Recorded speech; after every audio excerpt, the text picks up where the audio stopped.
오늘 설교는 지난주에 이어서 가는 설교라고 보시면 될 것 같아요. 지난주 설교를 잠깐 리마인드 해보면요, 나의 열심과 하나님의 방법, 그 가운데에서 우리가 무엇을 어떻게 살아가야 할지에 관한 이야기를 우리가 살펴보았더랬습니다. 여러분, 다윗이 하나님의 도성을 꿈꾸었습니다. 하나님의 임재하셔서 통치하고 다스려가는 나라를 꿈꾸었다는 것입니다. 여러분, 다윗의 위대성이 어디에 있습니까? 사람이라는 게 참 희한한 게요, 인간이라는 것이 힘들 때는 모르는데 좀 뭔가 성취되고 이루어지고 나면 자꾸 옛날을 잊어버리는 경향성들이 있어요. 누군가가 내 위에 군림하고 그래서 나에게 갑질할 때 그 갑질을 당하는 고통을 당해본 사람들은 사실은 그 위에 올라가면 갑질하면 돼요, 안 돼요? 안 되거든요. 근데 인간이 참 희한하죠. 남자들은 군대 가보면 압니다. 군대 가가지고 이등병 때 그렇게 고참들한테 갈구염 당한 그런 어떤 군인들이 자기들도 직급이 올라가면 어떻게 행동한다고요? 똑같이 밑에 있는 밑에 있는 아이들을 막 갈구는 모습들을 봅니다. 그런 인간이 가지고 있는 죄의 본성이라는 게 참 무서운 거예요. 어떤 면에서 보면 다윗은 힘들고 어려웠던 그와 같은 여정들을 보내었습니다.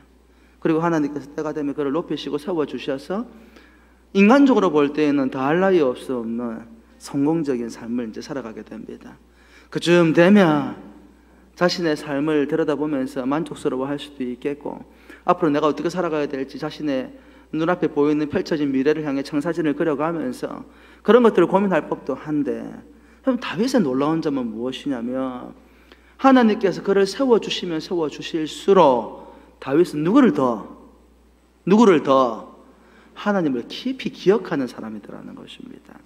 여러분, 이 이야기를 꼭 기억해 놓으셔야 합니다. 다윗은 항상 누구를? 살아계신 하나님을 어떻게 하는 사람이다? 기억하는 사람이더라는 거예요.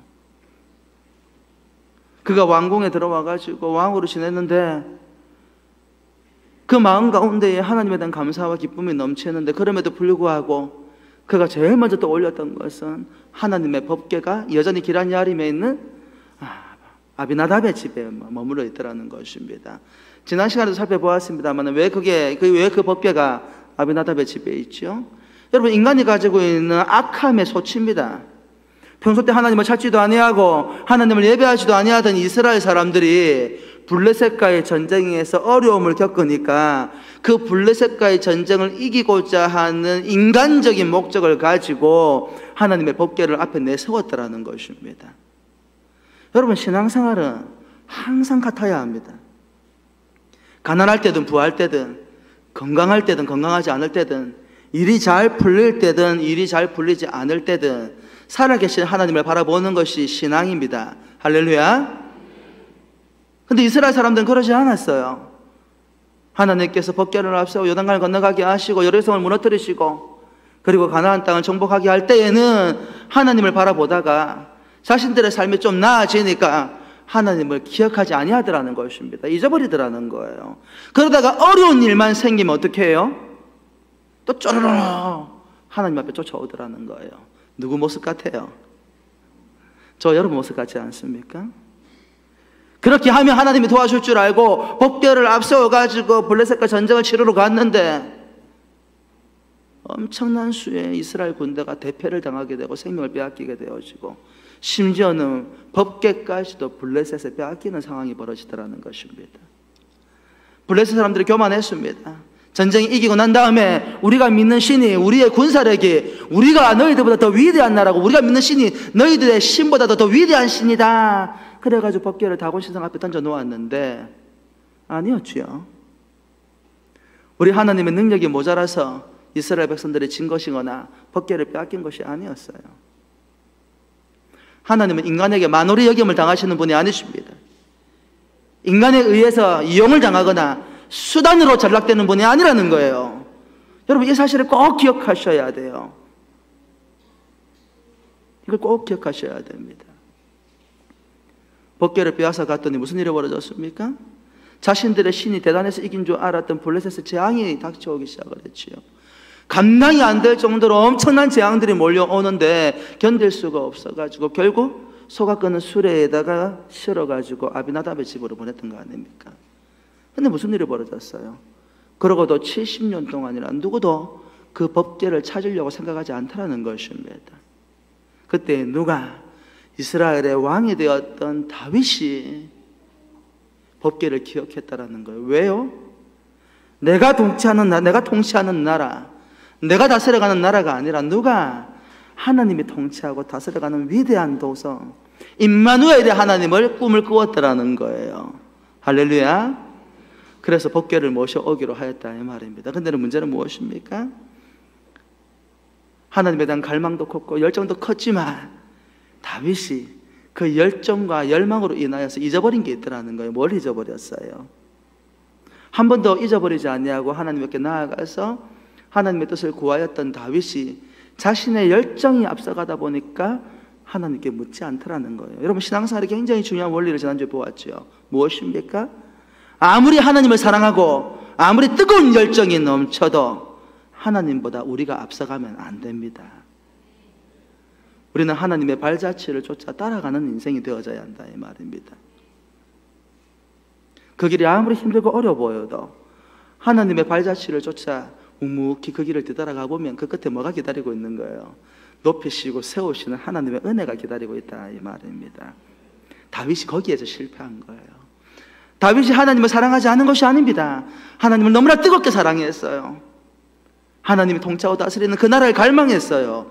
그러다 보니까 그 열정이 앞서가지고 누구보다 앞서간 거야? 하나님보다도 앞서간 거예요. 많은 그리스도인들이 뜨겁게 하나님을 사랑하지만 때때로 하나님보다도 앞서가는 경향선들이 있습니다. 사랑하는 성도 여러분, 참된 신앙은 무엇입니까? 앞서가는 신앙이 아니라 따라가는 신앙이어야 하는 것입니다. 할렐루야. 한마디로 말하면 앞서가다 보니까 하나님께서 어떻게 하신 거예요? 막아버리신 거예요. 여러분, 놀라운 사실은 하나님을 사랑하고 하나님에 대한 열정이 넘치고 하나님께 헌신을 해도 때로는 하나님께서 막으실 때가 있다라는 거예요. 그런데 많은 그리스도인들이 이런 문제에 부딪히게 되면 두 가지 양상이 나타나는데, 하나는 무엇인가 하니 그럼에도 불구하고 하나님을 바라보고 묵묵히 자신들에게 주어진 길을 가는 그리스도인들이 있습니다. 하지만 다른 종류의 그리스도인들은 절망합니다. 내가 하나님을 이렇게 사랑하는데, 내가 하나님께 이렇게 헌신을 했는데 왜 하나님께서 나의 길을 허락지 아니하시고 막으시는가? 낙담하고 절망하고 그래서 포기해버립니다. 여러분들도 하나님께서 막으시는 경험들을 해보신 적이 있죠? 그게 뭔지 잘 모른다고요? 하나님을 뜨겁게 사랑하고 섬기다가 어느 순간에 마음에 낙심이 되는 순간 있으셨지요? 없으면 이상하지. 그리스도인들이라면 누구든지 한 번쯤 이런 일을 만나지 않아요? 예레미야 보십시오. 가슴도 메마르고 은혜도 다 메말라가지고 나 하나님 못 섬기겠습니다. 하나님 말씀하시는 대로 순종 못하겠습니다. 위대한 선지자 예레미야도 그렇게 이야기를 했잖아요. 그러니 저와 여러분이야 어떻게 했습니까? 근데 다윗이 그와 같은 일을 당했단 말입니다. 근데 어떻게 했죠? 포기했습니까? 절망했습니까? 도망을 갔습니까? 아닙니다. 첫 번째로는 자기 자신을 들여다보았어요. 그가 분내였다고 그랬죠. 지난주에 그랬죠. 분을 내었다. 누구한테 분을 낸 거예요? 자기 자신에게. 뭘 깨달은 거야? 내가 하나님의 뜻을 묻지 아니하고 내 열정과 열심으로 하다 보니까 하나님의 자기의 귀중한 소중한 백성의 목숨도 잃고 하나님의 일은 일그러지고, 생각해 보십시오. 3만 명을 동원하고 모든 나라에 있는 악기들을 다 동원해서 하나님의 법궤를 모시고 갔는데 실패했다라는 거예요. 실패. 여러분이 다윗 왕의 입장이 되어 보십시오. 3만 명의 군대와 나라에서 동원할 수 있는 모든 악기를 동원해 가지고 법궤를 모시고 왔는데 하나님을 막으셨어요. 왕의 체면이 말이 아닙니다. 부끄럽기 짝이 없습니다. 왕의 권위도 체면도 다 바닥으로 실추해 버렸습니다. 그래서 분노한 것입니까? 아닙니다. 하나님의 뜻을 제대로 분별하지 못한 자기 자신에게 분노한 거예요. 그러면서 여호와 하나님을 두려워했다. 성경이 그렇게 이야기하잖아요. 인생의 문제에 부딪혔을 때에 우리는 우리 자신을 들여다보아야 됩니다. 저 사람 탓도 아니고 환경 탓도 아니고 어떤 이런 어떤 환경적인 문제가 있기 때문에 우리가 고난과 고통을 당하는 것이 아니라 내가 하나님 앞에 하나님의 뜻을 묻지 아니하고 내 열정과 내 열심에 넘쳐서 하나님보다 앞서가다가 혹시 하나님께서 막고 계시는 것은 아닌지. 그래서 다윗은 어떻게 했는데요? 진짜 하나님 뜻이 무엇인지를 3개월 동안 연구했잖아요. 첫 번째는 뭘 주시했어요?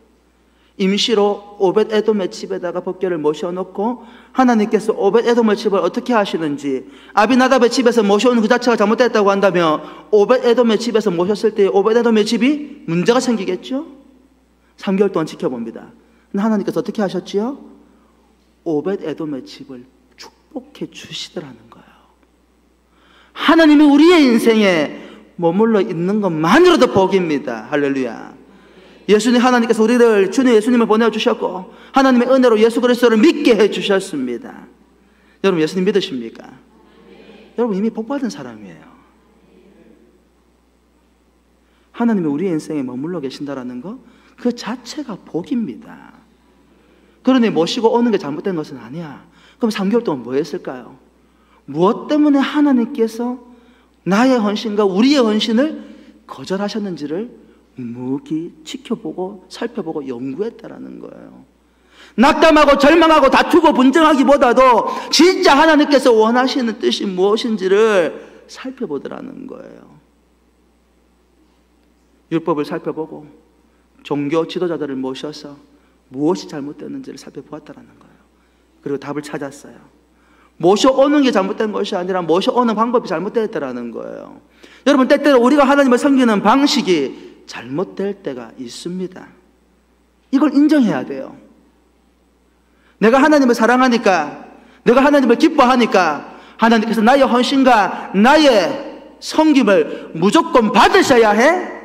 그건 우리의 교만이죠. 하나님의 방법대로 했다 이 말입니다. 여러분 우리는 대단한 어떤 섬김과 헌신을 추구하는 경향성들이 있습니다. 화려하고 멋지게 엄청난 것들, 많은 것들. 그런데요, 우리 주님께서 받으셨던 헌신을 기억해 보십시오. 성전 입구에 앉아 계시다가 많은 사람들이 연보하는 장면들을 눈으로 지켜보셨지요? 근데 주님께서 칭찬한 사람이 누구였어요? 누구를 칭찬했어요? 제사장, 관원들, 부자들을 칭찬하셨습니까? 아니죠. 두랫돈을 들인 여인을 칭찬하시더라는 거예요. 우리 하나님은 외모를 보시고 조건을 보시고 능력을 보시는 분이 아니라 뭘 보시는 거야? 그 마음의 중심을 보시는 거예요. 진짜 하나님을 사랑하고 하나님을 기뻐해서 헌신하고 있는지, 아니면 자기 열정과 자기 자신을 과시하기 위해서 하고 있는지. 여러분 많이 드린다고 해서 하나님께서 미워하는 거 아닙니다. 많이 드리든 적게 드리든 하나님을 사모하는 마음으로 헌신하고 있느냐. 다른 말로 하면 하나님의 방식대로 하고 있느냐. 화려하고 대단한 것을 드려도 하나님의 방식이 아니면 하나님께서 막으시고요, 별 볼 일 없는 작은 두랫돈이라 할지라도 그것이 하나님의 방식대로 드리면 하나님께서 그것을 기뻐하신다는 거예요. 할렐루야. 여러분 기쁨으로 하나님께 나아가시기를 주의 이름으로 축원합니다. 그 방법을 찾고 난 다음에 하나님께서 법궤 들어오는 것을 허락을 하시는데 다윗이 어떻게 하지요? 법궤가 들어올 때에 부끄러운 장면들이 드러나는지도 모르고 어린 아이와 같이 뱅글뱅글 돌면서 춤추면서 하나님을 노래하고 찬양하더라는 거예요. 여러분 하나님을 섬기고 헌신하는 일은 기쁨이어야 합니다. 할렐루야. 그랬더니 하나님께서 다윗에게 어떤 복을 주셨죠? 다윗의 언약이라는 엄청난 축복을 해주셨잖아요. 지난주 살펴보았습니다만 5가지로 다시 정리해보면 다윗의 축복이 무엇이죠? 먼저 이스라엘의 주권자로 삼고 그 이름을 존귀하게 만들어주며 사방의 적에서 벗어나 평안케 해주시겠다. 할렐루야. 또 무엇을 주셨죠? 다윗의 왕조를 이루게 하고 그의 나라를 영원히 견고하게 하시겠다. 또 무엇을 약속해 주셨죠? 다윗의 후손으로 여호와의 이름을 위해 성전을 건축하게 하시겠다. 또 무엇을 약속해 주셨죠? 다윗의 후손은 여호와의 아들이 되고 여호와는 그의 아비가 되게 하시겠다. 믿음의 부모 다윗 한 사람이 예수를 잘 믿었더니 그 다음에 뉴 제너레이션, 그 다음에 세대들이 다 하나님의 은혜와 복을 받는 축복을 누리게 되더라는 거예요. 전에 했던 질문이지만 또다시 해볼까요? 여러분이 복 받는 게 좋아요? 여러분 자녀들이 복 받는 게 좋아요? 자녀 하면 반말 같은데 아무 생각해봐도. 다시 질문해 볼게요. 여러분이 복 받는 게 좋아요? 여러분 자녀들이 복 받는 게 좋아요? 뭐라고요? 우리의 자녀요? 그게 답이 아니라고 내가 분명히 얘기했는데. 다시 질문할게요. 여러분이 복 받는 게 좋아요? 여러분 자녀들이 복 받는 게 좋아요? 그렇죠. 이게 답이에요. 여러분도 복 받고 여러분 자녀도 복을 받아야죠. 할렐루야. 왜 그러죠? 그게 모델링의 원리예요. 부모가 신앙으로 복 받는 모습을 봐야 자녀도 어떻게 복을 받는 줄 알고 복 받는 삶을 살아가고 복을 받는 거예요. 그러니 부모가 믿음으로 복 받는 모습을 보여주지 못하면 우리의 자녀들도 어떻게 믿음으로 복을 받아야 하는지를 알 수가 없죠. 누가 복을 받아야 합니까? 먼저는 여러분이 복을 받아야 하고요. 그 다음은 여러분의 자녀들입니다. 할렐루야. 연세가 희끗한 어르신들 웃자면 좋을까? 여러분, 늦는 일은 없어요. 지금까지도 신실하게 믿음으로 잘 살아오셨겠습니다만 혹여 그러지 못할지라도 여러분 걱정할 필요는 아무것도 없습니다. 우리 하나님은 어느 때라도 우리를 받아주시는 하나님이십니다. 지금이라도 하나님께서 기뻐하시는 방식의 삶을 선택하십시오. 그리고 여러분 복 받으십시오. 여러분이 복 받기를 주여 이름으로 축원합니다. 그리고 여러분 자녀들이 여러분의 삶을 모델로 삼아 함께 복을 누리게 해 주십시오. 다윗이 하나님의 마음에 합한 자가 되었더니 하나님께서 그에게 복을 주시는데요, 그 다음의 세대들까지도 하나님께서 복을 주신다. 뭐라고 말씀해 주셨어요? 네 자식은 내 자녀가 되고 나는 네 자식의 아버지가 되어주겠다. 이게 네 번째 약속이잖아요. 마지막으로 뭐라고 말씀하셨어요? 너의 후손이 범죄하면 징계는 하시되 사울에게서 위를 빼앗듯이 네 자식들에게는 위를 빼앗지는 않겠다. 끝까지 은혜의 손길을 네 자녀들에게 내가 펼쳐주겠다. 여러분이 믿음으로 잘 살면 여러분 자녀들이 복을 받는데, 때때로 자녀들이 잘못 살아도 하나님께서 여러분들을 기억하셔서 여러분의 자녀의 삶을 징계는 하시지만 결코 포기하지 않으신다라는 거예요. 할렐루야. 멋진 약속 아닙니까? 이런 인생 한 번쯤 살아봐야 안 되겠습니까? 별로 소망이 없어요? 오늘 설교는 뭐냐면 이 다윗의 약속을 두 가지로 정리를 해볼 수 있다 이 말입니다. 사무엘하 7장과 8장에 이 다윗의 언약이 두 가지의 양상으로 모습으로 우리의 모습에 비춰진다는 거예요. 첫 번째는 무엇입니까? 읽어볼까요? 1번 타이틀 시작. 평안히 살게 하십니다. 사무엘하 7장 1절 말씀 같이 읽어볼까요? 시작. 여호와께서 주의 모든 원수를 무찌르사 왕으로 궁에 평안히 살게 하신 때에, 시편 4편 8절 한번 같이 읽어볼까요? 시작. 내가 평안히 눕고 자기도 하리니 나를 안전히 살게 하시는 이는 오직 여호와이시니이다. 잠언 1장 33절 말씀 뭐라고 이야기합니까? 오직 내 말을 듣는 자는 평안히 살며 재앙의 두려움이 없이 안전하리라. 할렐루야. 여러분, 첫사람이었던 아담과 하와는 평안했습니다. 어떤 고난과 고통이 없었어요. 눈물도 없었고 괴로움도 없었고 마음에 불편함이 없었어요. 왜요? 무엇 때문입니까? 창조시대에 창조의 역사가 머물러 있는 에덴 동산에는 죄가 없었기 때문입니다. 인간의 평안이 무엇 때문에 빼앗기게 된 것입니까? 뱀의 형상을 한 사단이 아담과 하와를 찾아갔죠. 하와를 찾아갔죠. 하나님께서 먹지 말라고 했던 금란의 열매, 선과 악을 알게 하는 열매를 보여주면서 먹음직도 하고 보암직도 하고 지혜롭게 할 만큼 탐스럽게도 한지라. 그거 먹으면 네가 하나님처럼 될 것이다. 그 이야기를 듣고 누가? 아담과 하와가 불순종했잖아요.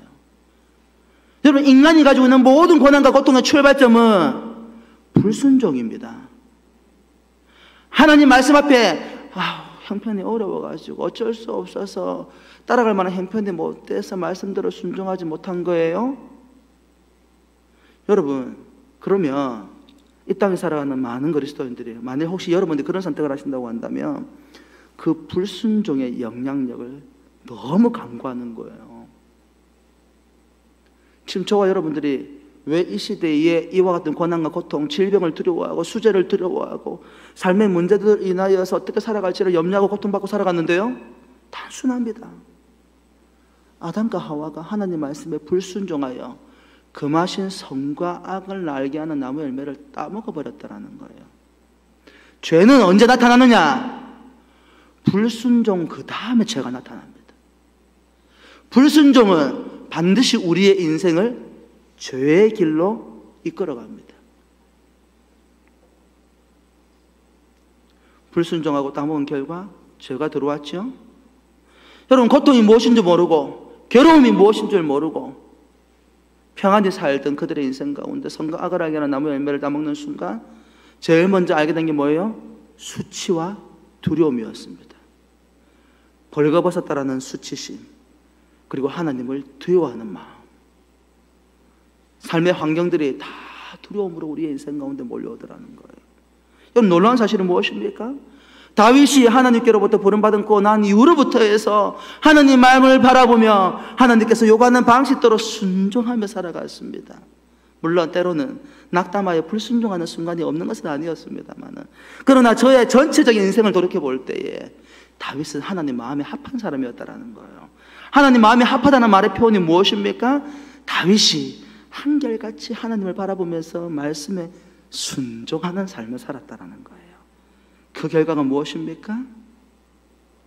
여호와께서 주의 모든 원수를 무찌르사 왕으로 궁에서 평안히 살게 하시더라.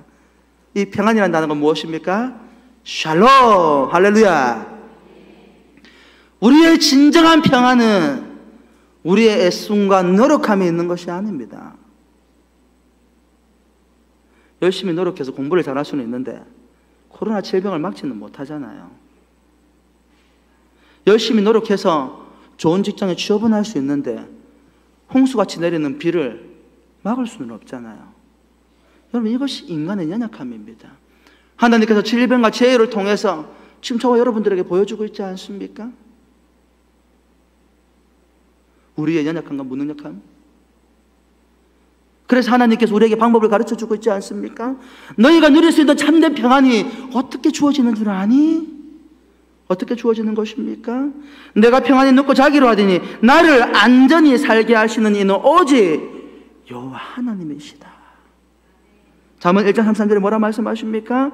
여러분, 불순종하여 평안을 잃어버렸던 아담과 하와와 달리 주 예수를 믿는 너희여, 하나님을 믿는 너희여, 오직 내 말을 듣는 자는 평안히 살며 재앙에 두려움이 없이 안전하리로다.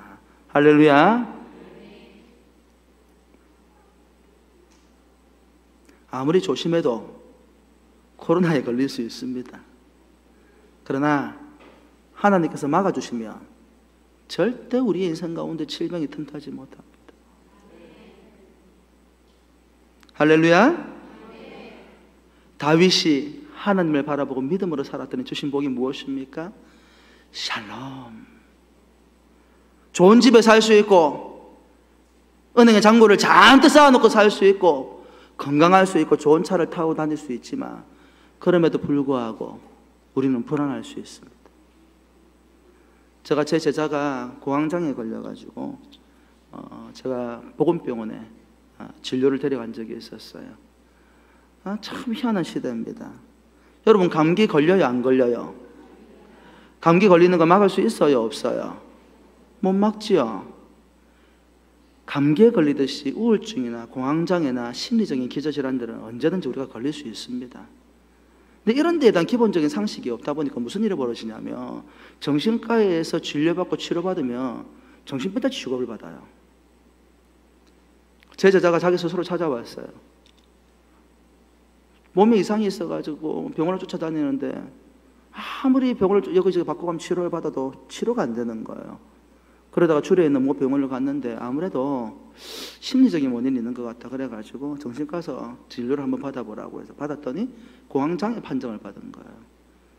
애가 어떻게 했을까요? 엄마한테 찾아가지고 엄마 나 공황장애래, 정신과에서 진료받고 약을 처방해서 먹어야 된대. 난리가 나는 거야. 미친 거 아니냐면서. 니 도대체 무슨 생각하고 살아가냐면서. 왜 의지가 약해가지고 그것도 극복하지 못하고 정신과 가서 진료받고 처방을 받는다고 니 정신 나간 거 아니냐면서. 니 인생 어떡하려고 하냐면서. 정신과에서 약 처방받아 먹으면 마치 호적에 빨간 닥치 끊는 것처럼 그렇게 생각하시는 부모님들이 계시는데 아닙니다. 절대 그렇지 않습니다.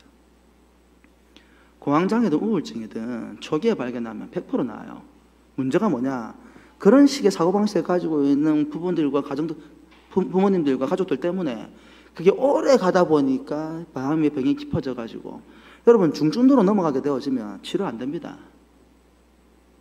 그냥 약 달고 사는 수밖에 방법이 없는 거예요. 초기에 진단을 받았으면 빨리 회복되고 치유받을 수 있었는데. 그래서 제가 그 어머니한테 말씀을 드렸죠. 집사님한테. 집사님, 공황장애는 감기하고 똑같은 거예요. 병원에 진료받고 치료받으면 나아요. 그래서 제가 걔를 데리고 제가 예약을 하고 제가 병원에 데려갔어요. 보건병원에. 근데 제가 보건병원 가서 본 게 뭔지 아십니까? 진료를 받으러 갔더니 복도에 우울증, 공황장애, 심리적인 질환하는 사람들이 줄을 쫙 서가지고 진료 대기를 받고 있는 거예요. 우리 미리 예약하고 갔기 때문에 순서에 따라 들어갔지만 그 외에도 얼마나 많은 사람들이 줄을 서서 기다리고 있는지. 여기 어르신들 계십니다만 70년대, 60년대, 50년대에 비하면 지금들이 못 먹고 못 사는 시대입니까? 훨씬 잘 먹고 잘 살고 우리의 삶은 풍요로워졌지만 우리의 마음은 더 피폐해져가는 시대를 살아가고 있어요. 여러분, 집이 중요한 것이 아니고 좋은 음식 먹는 것이 중요한 것이 아니고 영혼의 자유함과 평안을 누리는 것, 그게 더 중요하지 않습니까? 가난해도 마음이 평안하면 거기가 천국인 거예요. 집이 낡아도 단칸방에 살아도 기쁨과 즐거움이 넘치고 마음이 평안하면 거기가 하나님의 나라인 거예요. 아무리 좋은 음식을 먹고 좋은 집에 살아도 마음의 기쁨과 평안이 없으면 거기가 지옥인 거예요. 성경이 뭐라고 얘기합니까? 하나님 말씀을 믿고 살아가는 너희에게 평안을 주시겠다. 할렐루야. 그 다음에는요, 이번 타이틀 읽어볼까요? 시작. 어디로 가든지 이기게 하십니다. 사무엘하 8장 6절 말씀 같이 읽어볼까요? 시작. 다윗이 다메섹 아람에 수비대를 두매 아람 사람이 다윗 종이 되어 조공을 바치니라. 다윗이 어디로 가든지 여호와께서 이기게 하시니라. 8장은 뭐에 관한 이야기냐면 다윗이 전쟁을 벌이는 이야기입니다. 그런데 희한하지요. 전쟁을 벌이는 족족이 이기는 거예요. 와, 멋지지 않습니까? 여러분이 가는 곳마다 승승장구하는 거야. 상상력을 조금 생각해 보십시오. 여러분이 하는 일마다 잘 되는 거야. 어떠세요? 상상만 해도 즐겁지 않습니까? 별로 안 즐거운가 봐. 그런 인생이 뭔지 알아야 즐거운지 말지 경험을 해보지. 여러분, 하나님께서 다윗에게 축복을 주시는데 두 가지 복을 주신 건데요, 5가지를 요약해보면 평안을 주셨고 승리하게 하셨어요. 가는 곳마다. 다른 말로 하면 잘 되게 하시더라 이 말입니다. 아니 도대체 뭘 어떻게 살았는데 이렇게 잘 되었을까 궁금하지 않습니까? 세 번째 타이틀 읽어보십시다. 시작. 하나님을 기억하십시오. 사무엘하 7장 2절 말씀 같이 읽어보십시다. 시작. 왕이 선지자 나단에게 이르되 볼지어다 나는 백향목 궁에 살거늘 하나님에게는 휘장 가운데에 있도다. 여러분 요약지 없습니다만 몇 가지 성경 구절 제가 읽어드릴 테니까 한번 잘 들어보십시오. 출애굽기 12장 14절 말씀. 너희는 이날을 기념하여 여호와의 절기를 삼아 영원한 규례로 대대로 지킬지니라. 출애굽기 19장 5절과 6절 자막에 나옵니다. 세계가 다 내게 속하였나니 너희가 내 말을 잘 듣고 내 언약을 지키면 너희는 모든 민족 중에서 내 소유가 되겠고 너희가 내게 대하여 제사장 나라가 되며 거룩한 백성이 되리라. 너는 이 말을 이스라엘 자손에게 전할지니라. 출애굽기 20장 2절 말씀, 나는 너를 애굽 땅 종되었던 집에서 인도하여 낸 내 하나님 여호와니라. 출애굽기 25장 8절 말씀, 내가 그들 중에 거할 성소를 그들이 나를 위하여 짓되. 신명기 8장 2절 말씀, 내 하나님 여호와께서 24년 동안에 내게 광야길을 걷게 하신 것을 기억하라. 이는 너를 낮추시며 너를 시험하사 내 마음이 어떠한지 그 명령을 지키는지 지키지 않는지 알려 하심이라. 할렐루야. 여러분, 하나님께서 이스라엘 백성들을 40년 광야 동안에 시험하신 이유가 뭐예요? 잘 지키나 안 지키나 보려고 한다고 말씀하셨죠? 그 의도가 뭐냐 이 말입니다. 왜 하나님께서 성소를 짓게 하시고 성막을 짓게 하셨습니까? 왜 하나님께서 율법을 주셨습니까? 왜 하나님께서 절기를 지키라고 말씀하시는 겁니까? 왜 하나님께서 예배의 자리로 모으시고 예배를 드리라고 하시는 것입니까? 왜 말씀을 묵상하라고 하는 거예요? 왜 기도하라고 하시는 거예요? 왜 여러분들이 섬기고 봉사하고 헌신할 수 있는 직분을 주신 것입니까? 여기 물어봐야지. 성가대 왜 하십니까? 하나님 영광 위한 게 뭔데요? 오늘 논쟁을 좀 해보십시다.